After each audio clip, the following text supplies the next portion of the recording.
要麼毀掉自己的臉，要麼被搶走。這是一個15歲少女必須立刻做出的選擇。在中國，真的有這樣一群女人，個個都曾身處這樣的困局中。如今，這樣的紋面女僅剩不足10位。今天，我要親自走進她們生活的地方，把自己變成她們曾經的樣子。一個冷知識：中國56個民族中，僅有6個人口不足1萬。獨龍族只有7000餘人，比很多城市裡一個小區人還少。沒有文字，大雪封山，與世隔絕，女子紋面，仿佛是一個活在世界邊緣的族群。我很想知道，紋面究竟是一種美，還是用變醜保護女子？我也想知道，那些紋面的女子們可曾後悔過？前面在掉石頭，早10秒鐘衝過去可能就被砸到了。這咋走啊？能走吗？能走啊？冲过去吗？稍微消停一點，我們也衝過去吧。衝！雖然我自駕去過很多艱險的地方，深入獨龍江的路還是讓我提心吊膽。到達的獨龍江鄉，第一眼我都恍惚了。這些獨龍族的房子都是新式的，但是還是很有特色，都是用那個茅草來裝飾屋頂，然後用這種彩虹色的線條來做房屋的主體裝飾，在現代化中有一種部落風的感覺。獨龍族的幼兒園，這個是非常有民族風的幼兒園。我像誤闖入了一座大型部落主題樂園。哎，你好，美女，你是这個獨龍族嗎？你知不知道哪裡還有那個就是紋面女那個奶奶？上游有啊，還多不多啊？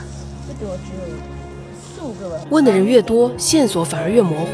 這條視頻可能最終什麼也拍不到。現在呢，根據剛才從鄉裡面得到的線索，開車去獨龍江的上游去找一下紋面女奶奶。紋面女們的情況一年一個變化，能不能找到我也沒底。獨龍江鄉一年有200多天在下雨，山洪、塌方、滑坡是家常便飯，直接一整個路面全垮塌下去了。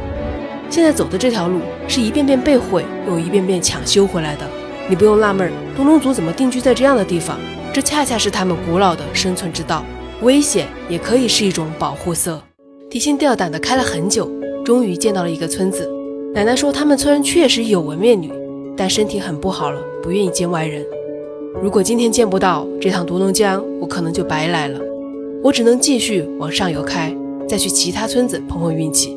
車又開了很久，我終於見到了她，一位83歲紋面女奶奶。她出生於原始社會，帶着紋面女的身份，見證了2個世界。像她小的時候，跟她那個夥伴都是紋的，然後她也想紋。哦，不紋這個容易被外面的人搶走，是不是這樣？也有這樣的說法，那時候已經過了，很久。獨龍族在解放前是一個勢力弱小、沒有依靠的部落，長期處於原始社會，生產力水平低下，人數僅6000多，女子常被外族掳走。沒有人知道紋面習俗最早從何而來，但它確實是一個從恐懼中長出來的習俗。那紋了之後感覺怎麼樣？會不會就是比較不開心？沒有，他沒有不開心，他只是腫了3天還。哦，腫不了飯，吃不了。你是奶奶的孫女是嗎？那你覺得這個你們不用紋是一件好的事還是不好？好，但是對於他們來說不好，因為他們感覺還會發生以前的那種事情，然後想讓我們紋，但是又不敢讓我們紋。為什麼老一輩獨龍族人到現在內心還有揮之不去的被搶走的擔憂呢？開車走一趟就自然懂了。都說這個山路18彎，今天我要走的這一段路有800個彎，這個數不是誇張啊。從公山縣到獨龍江鄉這一段79公里的路上，有人專門數過，有794個彎道。3個小時的車程裡，沒有一段筆直的路。2014年，獨貢公路高黎貢山隧道通車之前，老路埡口處每到冬季就被大雪覆蓋，長達半年無法進出。懷着敬畏之心，我特意走了一段半廢棄的老路。這一段就是以前大雪封山長達半年的路段，這個地方的雪是基本上半年的時間都不會化。哪怕現在隧道通了，冬天來獨龍江還是有被大雪堵在路上的可能。被堵在路上這事兒我是有前車之鑑的。有很多朋友可能還記得我在俄羅斯自駕，車壞在西伯利亞無人區的事情。這種積雪路段對於我這輛車來說的話，並不是特別好走啊。我提前準備了防滑鏈、電瓶保護器，就是為了防止在這種冰天雪地裡面出現車子打滑、電瓶虧電、啟動困難的情況。英倫電瓶保護器內的電容組在零下40度的環境下都能夠穩定運行，极低溫度下一般的锂電大電寶都很難靠得住，萬一出点意外狀況被困了也没人救援的情況下，靠自己也能时刻兜底，也能打得着火。极端環境下自保是一種本能，當你走完這段路就會明白他們為什麼選擇以近乎毀容的方式保全自己，久而久之竟也塑造了一种審美上的認同。但他們覺得其實紋這個對女生是一個保護她，是不是這個意思？是的，也是因為變得好看吧。那你小時候覺得就是紋上了會好看吗？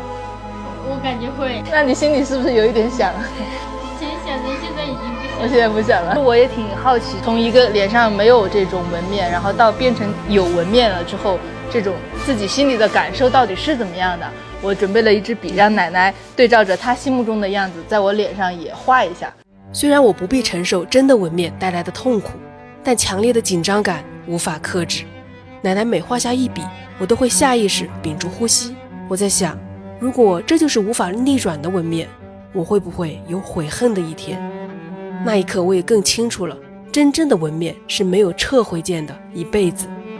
畫完後看着鏡子裡的面孔，雖然有心理準備，但還是覺得挺陌生挺震撼的。說句心裡話，如果一生都這樣，我不知道自己能否承受。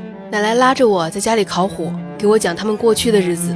解放前獨龍族非常艱難，冬季山裡早晚很冷，男女老少都只能靠多裹2條麻織獨龍毯抵禦寒冷。夜晚全家人擠在火塘邊睡覺，還必須輪流起床添柴，不然都會被凍醒。這種狀況裡，美不是第一位的，活着才是。在村子裡遇到一位大姐在織布，能聽懂我說話嗎？一點點啊，不能對視，一對視就不行了。他一看到我就使勁笑，我都沒反應過來他為什麼笑呢？結果我一打開自拍哈，我都被我自己都要笑到了。回去的路上，一位大哥又對我報以意味深長的笑，我漸漸感受到和別人不一樣這句話是有分量的。紋面這個標籤會讓我從世界中被區分出來。昨天晚上就住在這個獨龍江邊的酒店，晚上聽着流水聲睡覺，超級舒服。今天要繼續走昨天的路，離開獨龍江，先檢查下車況，一切正常後繼續出發。在路邊看到有一處溜索，還是在使用中的。他們溜到最後那一段的時候，那個重力的慣性不足啊，現在是在用手攀着那個繩索往那個岸邊溜。你現在要溜嗎？你怕不怕？不怕。哇，說幹就幹了。這種交通方式一旦出事，沒有小事，也不是受傷輕重的問題，而是直接就消失在江水中。溜索是以前獨龍江鄉最主要的過河方式，甚至到現在也沒有廢棄。危險還是安全不是第一位的，好用才最重要。這也是獨龍族人的生存之道。美與醜的定義，危險與安全的界限，在生存之下都變得模糊了。並不是他們自己選擇了紋面，而是被命運握住了選擇權。返程時重走來時路，感覺完全不同。對山川大地，對這片土地上的生靈心生敬畏。極寒、酷熱、崎嶇、荒蕪，一次次充分準備迎接未知。英倫給予我技術上的踏實，一次次與我一起和未知再會。